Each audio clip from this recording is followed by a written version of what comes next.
কেউ বাঁচাও এই ডাকটা শুনলেই কিন্তু ভারতের সবচেয়ে জনপ্রিয় হিরোদের একজনের কথা মনে পড়ে যায়। তো আজকে আমরা ভারতের সবচেয়ে প্রিয় কার্টুন চরিত্র ছোট ভীমের সাফল্যের পেছনের সেই ফর্মুলাটাই একটু ভেঙে দেখব। হ্যাঁ, এই ডাকটা এটা ঢোলকপুর গ্রামের একটা খুব চেনা সুর।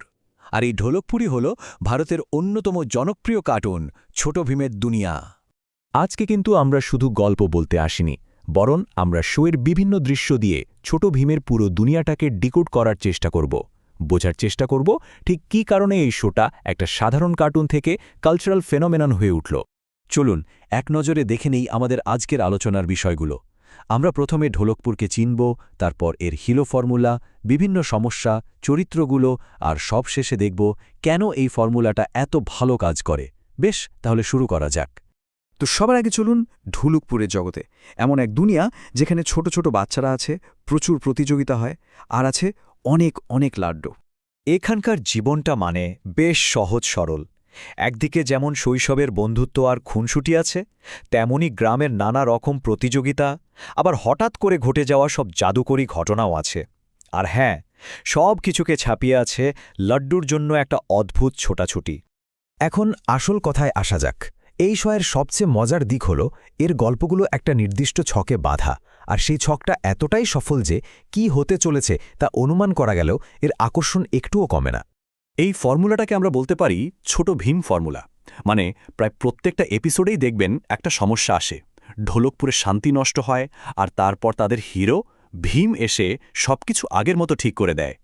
এই চক্রটা কিন্তু একদম সহজ। প্রথমে একটা সমস্যা দেখা দেবে, সেটা হতে পারে একটা দৈত্য বা কোনো জাদুকরী বিপদ।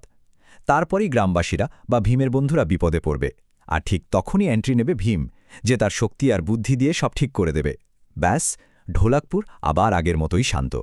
আর এই পুরো বিষয়টা ভীমের প্রতিদ্বন্দ্বী কালিয়ার একটা কথাতেই একদম পরিষ্কার হয়ে যায়, যা প্রায়ই ওর মুখে শোনা যায়। আমি হেরে গেলাম, ভীম আবার হিরো হয়ে গেল। এটাই যেন প্রত্যেক এপিসোডের সারমর্ম। কিন্তু এই যে ফর্মুলার কথা বললাম, এটা ঠিক কী ধরনের সমস্যার উপর কাজ করে? চলুন এবার ঢোলকপুরের সংঘাতগুলোর বিভিন্ন ধরন বা ফ্লেভার্সগুলো একটু বিশ্লেষণ করে দেখি। এই সমস্যাগুলো কিন্তু অনেক রকমের।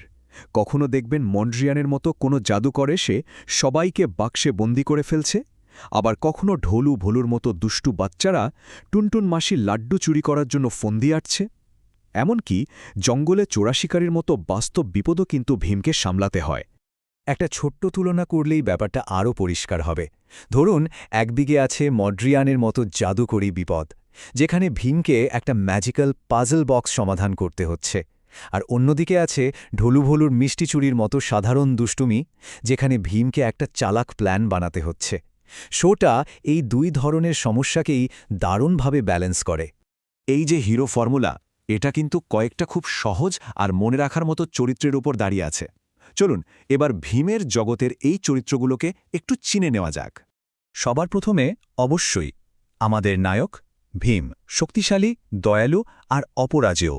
ঢোলকপুরের রক্ষাকর্তা, যে সবসময় সাহায্যের জন্য হাজির। তারপর আসছে কালিয়া, সেই ক্লাসিক প্রতিদ্বন্দ্বী, যে সারাক্ষণ ভীমকে হারানোর চেষ্টা করে কিন্তু শেষে প্রায়ই ভীমের সাহায্যেই বিপদমুক্ত হয়। ওর হিংসাটা আসলে ভীমের হিরোইজমকে আরও ফুটিয়ে তোলে। আর হাসির খোরাক জোগানোর জন্য তো আছেই ঢোলু আর ভোলু। এই আনাড়ি জুটিটার সব বেশিরভাগ প্ল্যানই হয় লাড্ডুকে ঘিরে, আর সেই প্ল্যানগুলো উল্টে গিয়ে নতুন সমস্যা তৈরি করে। কিন্তু এই চরিত্রগুলোকে আসলে কি চালায়? যদি এদের মোটিভেশনগুলো দেখি, তাহলে একটা জিনিস একদম পরিষ্কার, আর সেটা হলো লাড্ডু। প্রায় ৪৫% ক্ষেত্রেই সবকিছুর পেছনে মূল কারণ কিন্তু এই মিষ্টিটাই। তো এতক্ষণে আমরা ফর্মুলাটা বুঝলাম, চরিত্রগুলোকেও চিনলাম, কিন্তু সবচেয়ে বড় প্রশ্ন হলো, এই যে একই ধরনের গল্প বারবার দেখানো হয়, এটা এত সফল কেন? কেন এই সহজ অনুমানযোগ্য জগতের এত আকর্ষণ? হ্যাঁ, এটাই আমাদের মূল প্রশ্ন। এত সহজ একটা গল্প, অথচ এর জনপ্রিয়তা আকাশছোঁয়া। এর কারণটা কি? এর পেছনে কিন্তু একটা দারুণ মনস্তাত্ত্বিক ব্যাপার আছে। প্রথমত, শিশুরা এই অনুমানযোগ্যতা থেকে একটা স্বস্তি পায়। তারা জানে যাই হোক না কেন শেষ পর্যন্ত ভালোরই জয় হবে, হিরো জিতবেই। দ্বিতীয়ত, এখানে ভালো মন্দের ধারণাটা খুব স্পষ্ট, যা শিশুদের নৈতিকতা বুঝতে সাহায্য করে।